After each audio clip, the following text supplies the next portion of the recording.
Now put on your coats, mittens, and boots because we are headed off to the Arctic tundra. The tundra is a habitat that is characterized by its extremely cold temperatures, long brutal winters, and strong winds. There is also a brief growing season in the tundra. The ground of the tundra is always frozen and there's very little precipitation.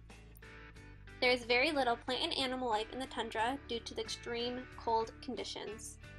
Animals that live in the tundra must be able to survive below freezing temperatures, harsh winds, and long miserable winters.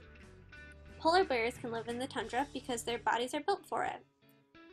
They are insulated with 2 layers of fur to keep them warm. They also have a thick layer of fat that helps them stay toasty warm.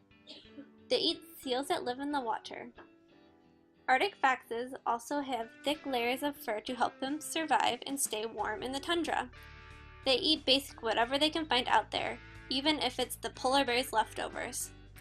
These animals can find food, water, and shelter even in the harshest, coldest conditions. Last but not least, let's dive into the habitats that are in the water. There are many types of aquatic habitats, and they all have a few things in common.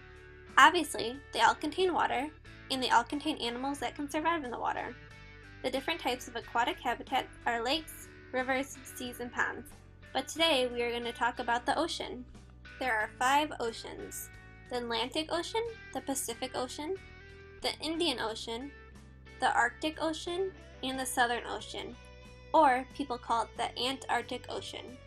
It is hard to describe specific characteristics of the ocean because they are located all over the world.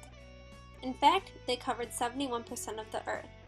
Each ocean has its different characteristics, but all oceans contain salt water and they have very deep, dark places. All animals that live in the ocean have to be able to live in salt water.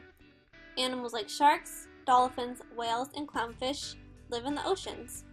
They eat things like smaller fish, plankton, plants, and krill. Finding Nemo actually takes place in an ocean. Well, that's the end of our adventure, kids. I hope you all learned a lot about the different habitats in the world. These are just the basic types of habitats, but there are many more out there. Even though habitats in grasslands, deserts, forests, tundras, and bodies of water each have very different characteristics, they all have one thing in common. Each habitat provides food, water, and shelter to the animals that live there.